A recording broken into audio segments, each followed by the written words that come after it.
चांगली नोकरी लागत नाहीये, त्यानंतर संतती व्हायला पाहिजे, लग्न व्हायला पाहिजे, त्यानंतर चांगले म्हणजे पैशाचे चांगले मार्ग सापडायला पाहिजे।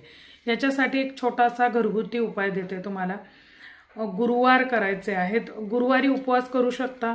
ज्यांना उपवास झेपत नाही त्यांनी उपासना करावी।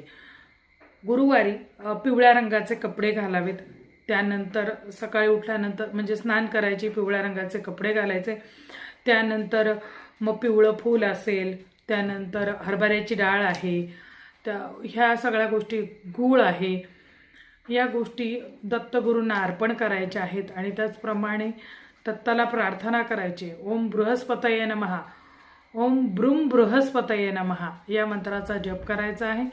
गुरु हा ग्रह जर का तुमच्यावरती म्हणजे गुरु ग्रहाची जर कृपा झाली तर उत्तम संतती होते।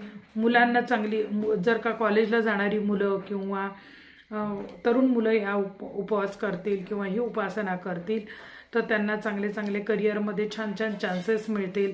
ह्या साध्या सोप्या छोट्याशा गोष्टी आहेत। गुरु चा महत्त्व फार जास्त आहे। पंचांगामध्ये सुद्धा गुरुबळ तुम्हाला जर चांगलं असेल तरच तुम्हाला ह्या गोष्टींची प्राप्ती होऊ शकते, नाहीतर प्रत्येक गोष्टीमध्ये तुम्हाला अडथळे हे निर्माण होतील। म्हणून या गोष्टी जरूर करा आणि दर गुरुवारी दत्ताला जाण्याचा नियम करा। नुसता दत्त 52 वाचली, नियम केला तरी सुद्धा तुम्हाला 52 गुरुवारी नित्य नियमाने जो दत्त 52 वाचतो त्याला अख्खं गुरुचरित्राचं पारायण केल्याचं पुण्य प्राप्त होतं। मांसाहार वगैरे या गोष्टींपासून दूर राहा, सात्विकता पाळा, सात्विक अन्न खा, नक्कीच तुम्हाला त्याचे पॉझिटिव्ह परिणाम बघायला मिळतील।